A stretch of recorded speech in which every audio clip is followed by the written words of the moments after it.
92 സംഘപരിവാർ ശക്തികളോടൊപ്പം അയോധ്യ പള്ളി തകർക്കുവാൻ പോവുകയും ഒടുവിൽ അത് തെറ്റായിരുന്നുവെന്ന ബോധ്യത്തിൽ നിന്നുകൊണ്ട് നീതിക്ക് വേണ്ടിയുള്ള പോരാട്ട ഭൂമി ഒടുവിൽ മതവിശ്വാസിയായി മാറി മുഹമ്മദ് ബിലാൽ ആവുകയും ചെയ്ത നമ്മുടെ പ്രിയപ്പെട്ട നേതാവ് ശ്രീ മുഹമ്മദ് ബിലാലിനെ ക്ഷണിക്കുന്നു.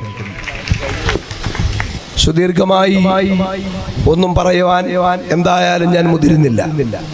ഇന്ത്യ രാജ്യത്തിൻ്റെ മതനിരപേക്ഷതയെയും ജനാധിപത്യത്തെയും തച്ച് തകർത്ത് തെരിപ്പണമാക്കാൻ സംഘപരിവാർ തുടങ്ങുകയും ഈ രാജ്യത്ത് സംഘപരിവാർ ശക്തികൾ രാജ്യത്തിൻ്റെ എല്ലാ അധികാര വർഗങ്ങളും നോക്കി നിൽക്കെ ബാബരി മസ്ജിദ് തകർക്കപ്പെട്ടതോടുകൂടി അതിനെ ഈ ലോകത്തിന്റെ മുന്നിൽ ആ ഫാസിസത്തിന്റെ മുഖം വരച്ച് കാണിക്കാൻ പലരും മടിച്ചു നിന്ന സമയത്ത് ഈ രാജ്യത്തെ ഭരണകൂട ഭീകരത എല്ലാ അർത്ഥത്തിലും രാജ്യത്തെ തലപൊക്കിയപ്പോൾ അതിനെതിരെ ഒരു ചെറുവിരൽ അനക്കാൻ കേരളക്കരയുടെ മണ്ണിൽ ആരും ആർജവം കാണിക്കാതിരുന്ന കാലഘട്ടത്തിൽ നമുക്കറിയും ഈ രാജ്യത്തിന്റെ തെരുവോരങ്ങളിൽ നിന്ന് ധീരമായി ഭരണകൂടത്തിനെതിരെ ഫാസിസത്തിനെതിരെ ധീരമായി ശബ്ദിച്ചുകൊണ്ട്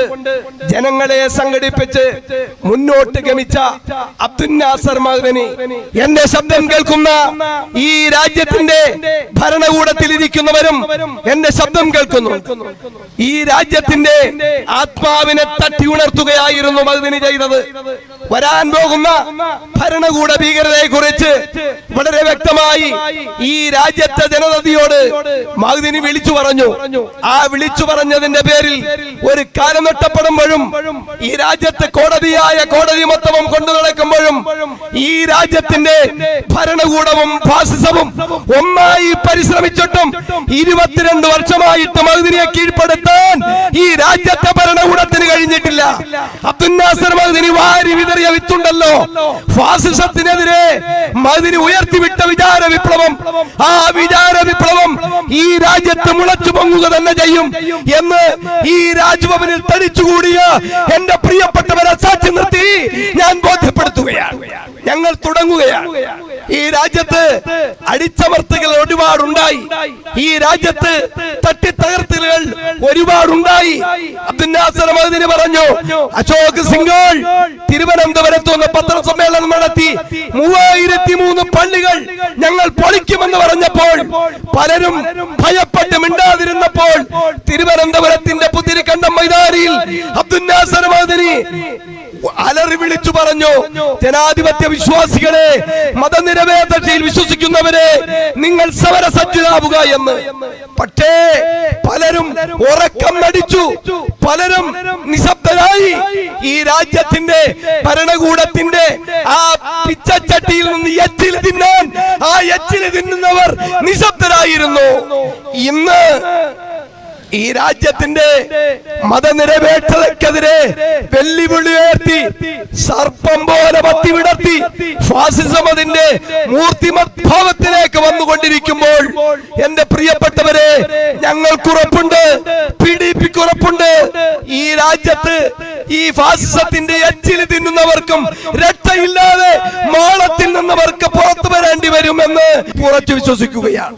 ഞങ്ങൾ ഒരു ക്യാമ്പയിൻ ആരംഭിച്ച് ഈ പ്രസ്ഥാനത്തിന്റെ ആദർശത്തെയും ആശയത്തെയും ഉയർത്തിപ്പിടിച്ചുകൊണ്ട് ഈ രാജ്യത്തിന്റെ ഭരണഘടന തകർക്കാൻ ശ്രമിക്കുന്ന ഫാസിസത്തിനെതിരെ ഞങ്ങൾ മുന്നോട്ട് കുതിക്കാൻ തീരുമാനിച്ചാൽ ഈ രാജ്യത്ത് അവർണ ജനത സമരസജ്ജരായി മുന്നോട്ട് കുതിക്കും.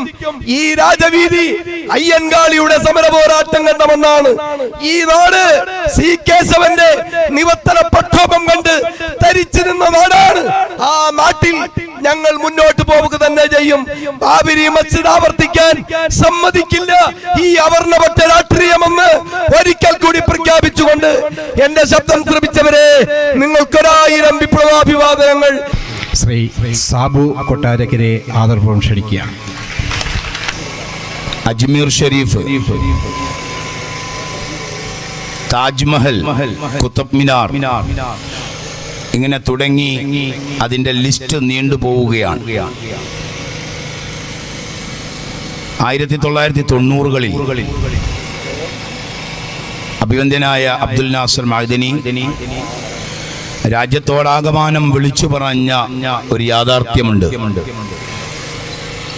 ആ യാഥാർത്ഥ്യം ബാബരി മസ്ജിദ് തകർക്കുന്നതിനു വേണ്ടി അണിയറയിൽ ലാൽകൃഷ്ണ അദ്വാനിയുടെ നേതൃത്വത്തിൽ, അശോക് സിംഗാളിന്റെയും ഉമാഭാരതിയുടെയും നേതൃത്വത്തിൽ ഉത്തരേന്ത്യൻ സംസ്ഥാനങ്ങളിൽ രഥയാത്രകൾ സംഘടിപ്പിച്ചുകൊണ്ട് ബാബരി മസ്ജിദിലേക്കുള്ള കർസേവയ്ക്ക് തയ്യാറെടുക്കുന്ന ആ വേളയിൽ ഈ സാംസ്കാരിക സമ്പന്നമായ കേരളത്തിൽ നിന്നുകൊണ്ട് അബ്ദുൽ നാസർ മഅദനി വളരെ ദീർഘവീക്ഷണത്തോടുകൂടി അദ്ദേഹം പറയുകയുണ്ടായി, സംഘപരിവാർ ലക്ഷ്യം വെക്കുന്നത് കേവലം ഒരു ബാബരി മസ്ജിദ് മാത്രമല്ല. സംഘപരിവാർ RSS ലക്ഷ്യം വെക്കുന്നത് ഈ രാജ്യത്തെ സ്വാതന്ത്ര്യത്തിനു വേണ്ടി വൈദേശിക ശക്തികൾക്കെതിരെ തങ്ങളുടെ വിരിമാറുകാട്ടി വെടിയുണ്ടകൾ ഏറ്റുവാങ്ങി ധീരരക്തസാക്ഷിത്വം വരിച്ച ഒരു സമുദായം. അങ്ങ് ഡൽഹി ചെങ്കോട്ടയിൽ സ്വാതന്ത്ര്യ സമരത്തിന്റെ ശിലാഫലകങ്ങളിൽ തികയാത്ത തരത്തിലേക്ക് നീണ്ടുപോയ ഒരു സമുദായം പേരുകളാൽ. ആ സമുദായത്തിന്റെ അസ്തിത്വത്തെയാണ് RSS ലക്ഷ്യം വെക്കുന്നത്. അത് കേവലം ഒരു ബാബരി മസ്ജിദിൽ തുടങ്ങി ഒരു ബാബരി മസ്ജിദിൽ അവസാനിക്കുകയില്ല എന്ന് അബ്ദുൽ നാസർ മഅദനി വളരെ കൃത്യമായി ലോകത്തോട്, രാജ്യത്തോട് വിളിച്ചു പറയുകയുണ്ടായി. പിന്നീട് 1992 ഡിസംബർ 6-ാം തീയതി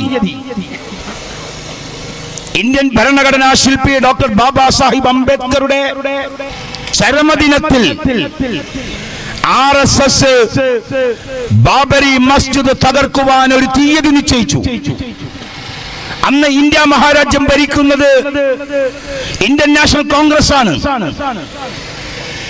രാജ്യത്തെ, ലോകത്തെ മുഴുവൻ ജനാധിപത്യ മതേതര വിശ്വാസികളും ലോകരാഷ്ട്രങ്ങൾ പ്രധാനമന്ത്രിയോടും ഭരണകൂടത്തോടും എന്ന് ആവർത്തിച്ച് ആവശ്യപ്പെടുകയുണ്ടായി, ബാബരി മസ്ജിദ് തകരാൻ പാടില്ല, ബാബരി മസ്ജിദ് തകർക്കപ്പെടരുത്. ബാബരി മസ്ജിദ് തകർക്കപ്പെട്ടാൽ അതുവഴി ലോകത്തെ ഏറ്റവും വലിയ ജനാധിപത്യ മതേതരത്വ രാഷ്ട്രമെന്ന് ഖ്യാതി നേടിയ ഇന്ത്യ മഹാരാജ്യം അനധിവിദൂര ഭാവിയിൽ ഒരു വലിയ ദുരന്തത്തിന് സാക്ഷ്യം വഹിക്കേണ്ടി വരുമെന്ന് ലോകരാഷ്ട്രങ്ങൾ പ്രധാനമന്ത്രി നരസിംഹറാവുവിനോട് വളരെ കൃത്യമായി ബോധ്യപ്പെടുത്തുകയുണ്ടായി. അത് ചെവിക്കൊള്ളാൻ അന്നത്തെ ഭരണകൂടത്തിന് സാധിച്ചില്ല എന്നത് ഇന്ന് ഈ രാജ്യം അനുഭവിച്ചുകൊണ്ടിരിക്കുന്ന മുഴുവൻ ദുരന്തങ്ങൾക്കും കാരണമായി തീർന്നു എന്നതാണ് യാഥാർത്ഥ്യം. ബാബരി മസ്ജിദ് തകർത്തു. ഡിസംബർ 6-ാം തീയതി ബാബരി മസ്ജിദ് തകർത്ത് 7-ാം തീയതി മുതൽ ഏതാണ്ട് ജനുവരി മാസം അവസാനം വരെ ഇന്ത്യയുടെ തെരുവോരങ്ങളിൽ മുസ്ലിമീങ്ങളുടെ മയ്യത്തുകൾ കൊണ്ട് കുന്നുകൂട്ടപ്പെട്ടു. അബ്ദുൽ നാസർ മഅദനി ഈ രാജ്യത്തോട് വളരെ കൃത്യമായി പറഞ്ഞത് എന്തൊക്കെയായിരുന്നോ, നൽകിയ സൂചനകൾ എന്തൊക്കെയായിരുന്നോ, അതോരോന്നായി നമ്മുടെ രാജ്യത്ത് നടന്നു. ആയിരക്കണക്കിന് മുസ്ലിമീങ്ങൾ അരുംകൊല ചെയ്യപ്പെട്ടു. രാജ്യത്തിന്റെ വിവിധ മേഖലകളിൽ വംശീയമായി മുസ്ലിം സമുദായത്തെ ഉന്മൂലനം ചെയ്യുക എന്ന കൃത്യമായ പദ്ധതിയും പ്ലാനിങ്ങോടുകൂടി RSS അഴിഞ്ഞാട്ടം നടത്തി തെരുവോരങ്ങളിൽ നിയന്ത്രിക്കാൻ തന്റെ ഇടമുള്ള നട്ടലുള്ള ഒരു ഭരണാധികാരിയും ഈ രാജ്യത്തുണ്ടായില്ല. തുടർന്ന് ഇങ്ങോട്ട് ഓരോ സംസ്ഥാനങ്ങളിൽ ഓരോരോ കാരണങ്ങൾ പറഞ്ഞുകൊണ്ട് ആസൂത്രിതമായ കലാപങ്ങൾക്ക് RSS നേതൃത്വം കൊടുത്തു. അത് ഒടുവിലെത്തി നിൽക്കുന്നത് സംഘപരിവാർ പുറത്തുവിട്ട ലിസ്റ്റുകളിൽ ഏറ്റവും അവസാനത്തെ ലിസ്റ്റ് അജ്മീർ ഷെരീഫാണ്. ആ അജ്മീർ ഷെരീഫും ശിവക്ഷേത്രമായിരുന്നു എന്നതാണ് അവകാശവാദം. ഞങ്ങൾ പറയുന്നു, ഈ രാജ്യത്തിന്റെ നിയമം, ഈ രാജ്യത്തിന്റെ നീതി ഇതെല്ലാ പൗരന്മാർക്കും തുല്യമാണ്. ഇതേതെങ്കിലും ഒരു വിഭാഗത്തിന് വേണ്ടി മാത്രമായി നീക്കിവെക്കപ്പെട്ടിട്ടില്ല. ഈ രാജ്യത്തിന്റെ ഭരണഘടന, ആ ഭരണഘടന വിഭാവനം ചെയ്യുന്ന സാമൂഹ്യനീതി, തുല്യനീതി അതെല്ലാവർക്കും ബാധകമാണ്. ഇവിടെ CAയും NRCയും നടപ്പിലാക്കി മുസ്ലിമുകളെ ആട്ടിപ്പായിച്ചു. മാധ്യമ മേഖലകളിൽ എന്നും തൻ്റെ ശക്തമായ നിലപാടുകൾ പ്രഖ്യാപിച്ചിട്ടുള്ള ശ്രീ CK അബ്ദുൽ അസീസ് അവരുടെ ആദരവുകളും ക്ഷണിക്കുകയാണ്. ലോക ജീനസൈഡ് വാച്ചിന്റെ ചെയർമാൻ ഡോക്ടർ ഗ്രിഗറി സ്റ്റാൻഡൺ അദ്ദേഹം ഇന്ത്യ രാജ്യം ഇന്ന് നേരിടുന്ന അവസ്ഥയെക്കുറിച്ച് തന്റെ നിഗമനങ്ങൾ ലോകസമക്ഷം അവതരിപ്പിച്ചത്. ആ നിഗമനങ്ങളിൽ ഏറ്റവും പ്രധാനപ്പെട്ടത് പാകിസ്ഥാനെ പോലെ ഇന്ത്യയും വംശഹത്യയെ അഭിമുഖീകരിച്ചു കൊണ്ടിരിക്കുന്ന ഒരു രാജ്യമായി മാറിക്കഴിഞ്ഞിരിക്കുന്നു എന്നുള്ളതാണ്. ഡോക്ടർ സ്റ്റാൻഡൺ ഇത് പറയുന്നത് BJP ഗവൺമെന്റ് അധികാരത്തിലിരിക്കുന്നതുകൊണ്ട് മാത്രമല്ല. ഡോക്ടർ സ്റ്റാൻഡൺ ഇത് പറയുന്നത് കഴിഞ്ഞ 2 ദശാബ്ദക്കാലമായി ഇന്ത്യൻ രാഷ്ട്രീയത്തിൽ സംഭവിച്ചുകൊണ്ടിരിക്കുന്ന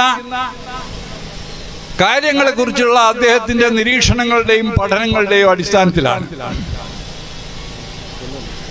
എന്താണ് കഴിഞ്ഞ 2 ദശാബ്ദക്കാലമായി സംഭവിച്ചുകൊണ്ടിരിക്കുന്നത്? അത് 1992 ബാബറി ധ്വംസനത്തോടുകൂടി ആരംഭിച്ച വിഷയമാണ്. അപ്പോ ഇന്ത്യൻ രാഷ്ട്രീയം നേരിടുന്ന ഇപ്പോഴത്തെ ഗുരുതരമായ പ്രതിസന്ധി തനിയെ പൊട്ടിമുളച്ചുണ്ടായതല്ല. ഈ പ്രതിസന്ധി കഴിഞ്ഞ 2 ദശാബ്ദങ്ങളായി മതേതര രാഷ്ട്രീയത്തിന്റെ അകത്തു നിന്ന് പൊട്ടിപ്പുറപ്പെട്ട അതിന്റെ ദൗർബല്യങ്ങളെ, ബലഹീനതകളെ അവഗണിച്ചതിന്റെ, കണ്ടിൽ നിന്ന് അടിച്ചതിന്റെ ഭാഗമായി രൂപപ്പെട്ടതാണ്.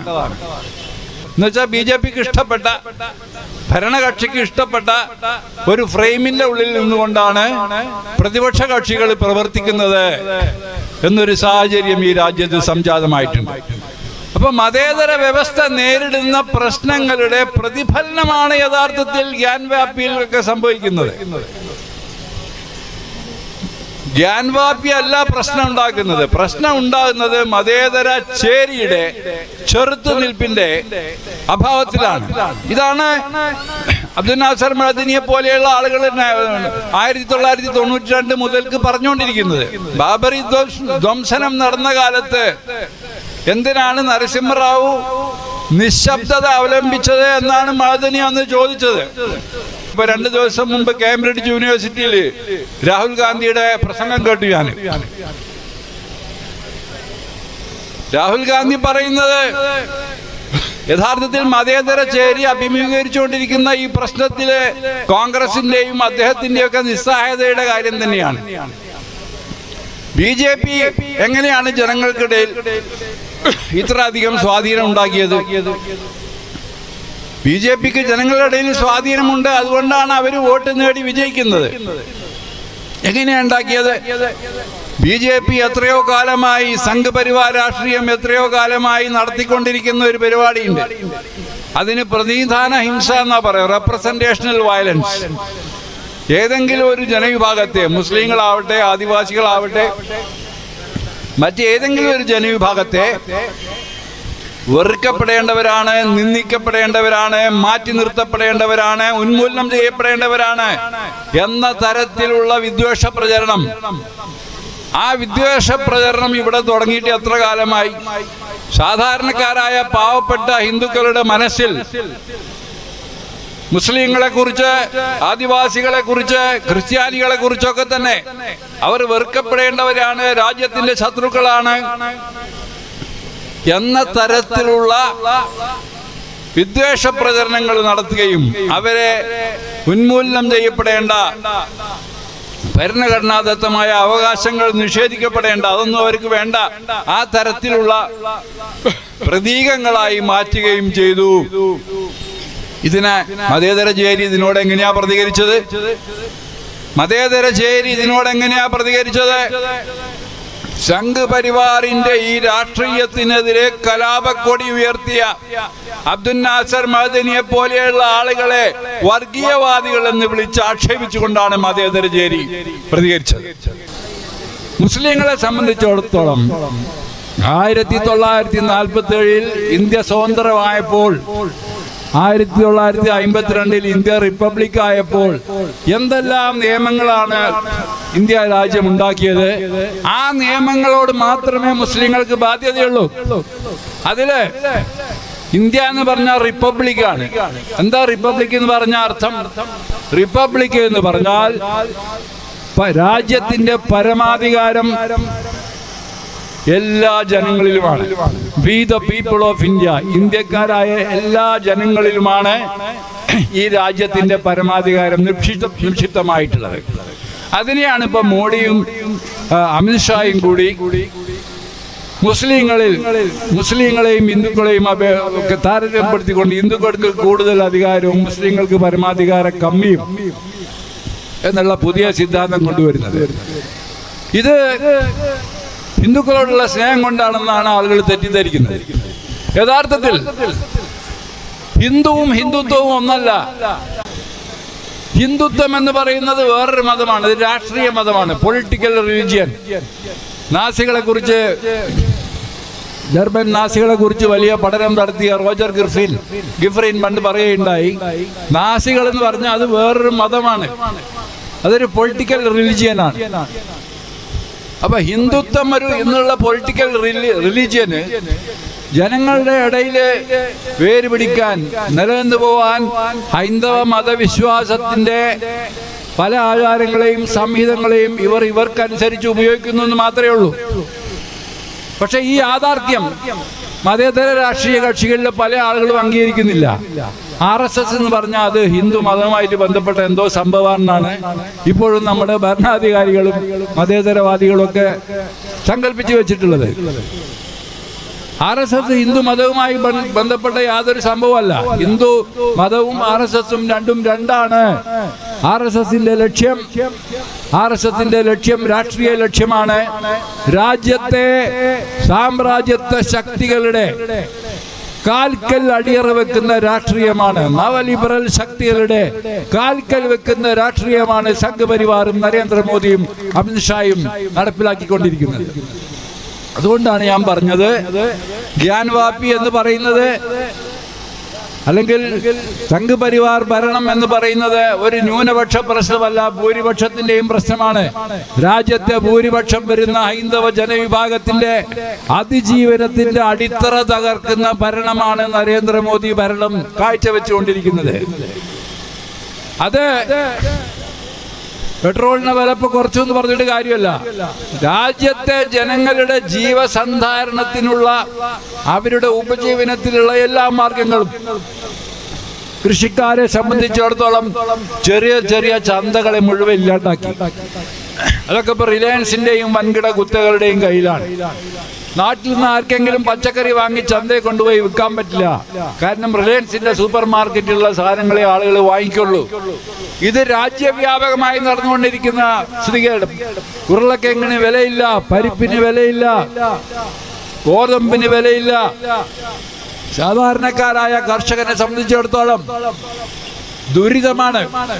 അങ്ങനെ ദുരിതം പിടിച്ച ആളുകളാണ് ഗ്രാമങ്ങളിൽ പോയി, ഗ്രാമങ്ങളിൽ നിന്ന് നഗരങ്ങളിലേക്ക് കുടിയേറി കിട്ടിയ കൂലിക്ക് ജോലി എടുക്കേണ്ടി വന്ന ആളുകളെ നിങ്ങൾ കണ്ടിട്ടുണ്ടാവും. കോവിഡ് വന്ന സമയത്ത് 12 കോടി മനുഷ്യരാണ് കാൽനടയായി നഗരങ്ങളിൽ നിന്ന് ഗ്രാമങ്ങളിലേക്ക് നടന്നു പോയത്. ആ 12 കോടി തൊഴിലാളികളെ കുറിച്ച് ഒരക്ഷരം മിണ്ടാൻ ഈ രാജ്യത്തെ ഒരു അംഗീകൃത ട്രേഡ് യൂണിയനും തയ്യാറായില്ല. ഇതാണ് മതേതര രാഷ്ട്രീയത്തിന്റെ ദൗർബല്യം എന്ന് പറയുന്നത്. അപ്പോ നരേന്ദ്രമോദിയുടെ ഭരണം ന്യൂനപക്ഷങ്ങളെ മാത്രമല്ല, രാജ്യത്തെ ഭൂരിപക്ഷ ജനവിഭാഗങ്ങളെയാണ് അത് ഏറ്റവും അധികം ആക്രമിച്ചുകൊണ്ടിരിക്കുന്നത്. അപ്പൊ അതുകൊണ്ട് ഇപ്പോ എന്തിനാണ് ഈ ഗ്യാൻവാപി പ്രശ്നം ഉയർത്തിക്കൊണ്ടിരിക്കുന്നത് എന്നുള്ളതിന്റെ ഒരു രാഷ്ട്രീയം കൂടി ഞാൻ പറയാം. നരേന്ദ്രമോദി ഗവൺമെന്റ് ഇതിനു മുമ്പ് അധികാരത്തിൽ വന്നപ്പോൾ, ഒന്നാം നരേന്ദ്രമോദി ഗവൺമെന്റ് അധികാരത്തിൽ വന്നപ്പോൾ രാജ്യത്തെ സാധാരണക്കാരായ ജനങ്ങൾക്ക് നൽകിയ ഒരു വാഗ്ദാനങ്ങളും നിറവേറ്റാൻ ഈ ഗവൺമെന്റിന് സാധിച്ചിട്ടില്ല. വീണ്ടും ജനങ്ങള് നരേന്ദ്രമോദിയെ തന്നെ തെരഞ്ഞെടുത്തു. എന്തിന്റെ പേരിലാണ് തെരഞ്ഞെടുത്തത്? ഇന്ത്യയെ സംരക്ഷിക്കാൻ നരേന്ദ്രമോദിക്ക് കഴിയൂ. ഇതായിരുന്നു മുദ്രാവാക്യം. വിദേശ ശത്രുവിൽ നിന്ന് ഇന്ത്യയെ സംരക്ഷിക്കാൻ മോദിക്ക് കഴിയൂ. കഴിഞ്ഞ രണ്ടാം നരേന്ദ്രമോദി ഗവൺമെന്റിന്റെ കാലത്ത് ആദ്യത്തെ 5 കൊല്ലം ജനങ്ങൾ അനുഭവിച്ചതിന്റെ 10 ഇരട്ടി ദുരിതമാണ് രാജ്യത്തെ ജനങ്ങൾ അനുഭവിച്ചത്. അപ്പൊ ഇതിന് BJPയെ പിന്തുണക്കുന്ന സാധാരണ ജനങ്ങൾ തന്നെ പകരം ചോദിക്കും. അത് BJPക്ക് അറിയാം നന്നായി. അപ്പൊ ആ സാധാരണക്കാരായ ജനങ്ങളുടെ ശ്രദ്ധ BJP ഗവൺമെന്റിനെതിരെ തിരിയേണ്ട സാധാരണ ഹൈന്ദവ ജനതയുടെ ശ്രദ്ധ മുസ്ലിമുകളുടെ നേർക്ക് തിരിച്ചുവിടുക എന്നുള്ളതാണ് ഇപ്പൊ ഇവര് ഉന്നയിക്കുന്ന ഈ കലാപക്കളിയുടെ യഥാർത്ഥ അന്തസത്ത. ഇത് എല്ലാവർക്കും ഇപ്പൊ അറിയാം ഏതാണ്ട്. അതുകൊണ്ട് ന്യൂനപക്ഷങ്ങള് നിങ്ങൾ വിചാരിക്കണ മാതിരി പ്രകോപിതരാവും. നിങ്ങൾ മീഡിയയിലും അല്ലെങ്കിൽ TV-യിലൊക്കെ നിങ്ങൾ ചില വിദേശ പ്രചരണങ്ങൾ നടത്തിയ ന്യൂനപക്ഷങ്ങൾ കൊടുവാളെടുത്ത് ഇളകും എന്നുള്ള പ്രതീക്ഷയൊന്നും ഇനി വേണ്ട. രാജ്യത്തെ ന്യൂനപക്ഷ ജനവിഭാഗങ്ങൾ രാജ്യത്തെ മതേതര ചേരിയുടെ അവിഭാജ്യ ഘടകമായി മാറിക്കഴിഞ്ഞിരിക്കുന്നു. പഴയ കഥയൊന്നും ഇനി പറയണ്ട. പുതിയ മതേതര ബദലുകൾ ഉയർത്തിക്കൊണ്ടുവന്ന് മതേതര ചേരിയുടെ ദൗർബല്യങ്ങൾ പരിഹരിക്കാൻ കെൽപ്പുള്ള രാഷ്ട്രീയ പക്ഷമായി രാജ്യത്തെ PDP പോലെയുള്ള സംഘടനകൾ മാറിക്കഴിഞ്ഞിരിക്കുന്നു. ആ മാറ്റത്തിന്റെ പ്രകടനമാണ് ഇന്നിവിടെ കണ്ടത്. ഈ സന്ദേശം BJP ഗവൺമെന്റ് ഉൾക്കൊണ്ടാലും ശരി ഇല്ലെങ്കിലും ശരി, BJP ഗവൺമെന്റിന്റെ ഒരു വ്യാമോഹവും അടുത്ത തെരഞ്ഞെടുപ്പിൽ നടക്കാൻ പോകുന്നില്ല. കോൺഗ്രസിന് ആവതില്ലെങ്കിൽ ആവതുള്ള വേറെ പാർട്ടികൾ, ആവതുള്ള വേറെ കക്ഷികൾ ഈ രാജ്യത്ത് ഉയർന്നു വരും. ആ കക്ഷികളും ജനങ്ങളും ഒത്തൊരുമിച്ച് നിന്നുകൊണ്ട് BJPയുടെ ഈ ദുർഭരണത്തെ ഇന്ത്യ രാജ്യത്ത് നിന്ന് കെട്ടുകെട്ടിക്കുമെന്നുള്ള കാര്യത്തിൽ രാജ്യത്തെ ജനങ്ങൾക്ക് പൂർണ്ണ വിശ്വാസം. അതുകൊണ്ട് ഞാൻ എൻ്റെ ഈ ഉദ്ഘാടന പ്രസംഗം ഉപസംഹരിച്ചുകൊണ്ട് 2 വാചകം കൂടി പറയാൻ ആഗ്രഹിക്കുകയാണ്. അബ്ദുൽ നാസർ മഅദനിയെ നിങ്ങളെ ഇടക്കിടക്ക് ഇങ്ങനെ അധിക്ഷേപിക്കുമ്പോൾ മഅദനി വർഗീയ പ്രചരണം നടത്തി, മഅദനി രാജ്യത്തെ ജനങ്ങളെ വിഭജിച്ചു എന്നൊക്കെ ഇടക്കിടക്ക് വർഗീയ പ്രചരണം നടത്തുമ്പോൾ നിങ്ങൾ അപഹാസ്യരാവുകയാണ് എന്നുള്ള കാര്യം ദയവ് ചെയ്തൊന്ന് മനസ്സിലാക്കണം. ഇപ്പൊ ബിനു ബി ജോൺ ആയാലും ആരാണെങ്കിലും ശരി, ഇവരൊക്കെ ഒരു കാലത്ത് മനുഷ്യാവകാശ പ്രശ്നങ്ങൾക്ക് വേണ്ടി കൂടെ നിന്നവരാണ്, ഒപ്പം നിന്നവരാണ്. അപ്പൊ മുതലാളി മാറുമ്പോ അഭിപ്രായം മാറുന്നു എന്നുള്ളത് ഒരുപക്ഷെ അവരുടെ വ്യക്തിപരമായ കാര്യമായിരിക്കാം. എങ്കിലും കുറച്ചുകൂടി ഇത്തരം വിഷയങ്ങളിൽ അവധാനതയോടുകൂടി ചിന്തിക്കുകയും പ്രവർത്തിക്കുകയും മാധ്യമ പ്രവർത്തനത്തിന്റെ, ജനാധിപത്യപരമായ മാധ്യമ പ്രവർത്തനത്തിന്റെ ഭാഗമാവാൻ ഏത് മുതലാളി ഭരിച്ചാലും ശരി ജനാധിപത്യപരമായ മാധ്യമ പ്രവർത്തനത്തിന്റെ ഭാഗമായി മാറുന്ന രാംനാഥ് ഗോയങ്കയുടെ പാരമ്പര്യം ഉയർത്തിപ്പിടിക്കണമെന്ന് ഞാൻ അവരോട് വിനീതമായി അഭ്യർത്ഥിക്കുകയും ചെയ്യുന്നു.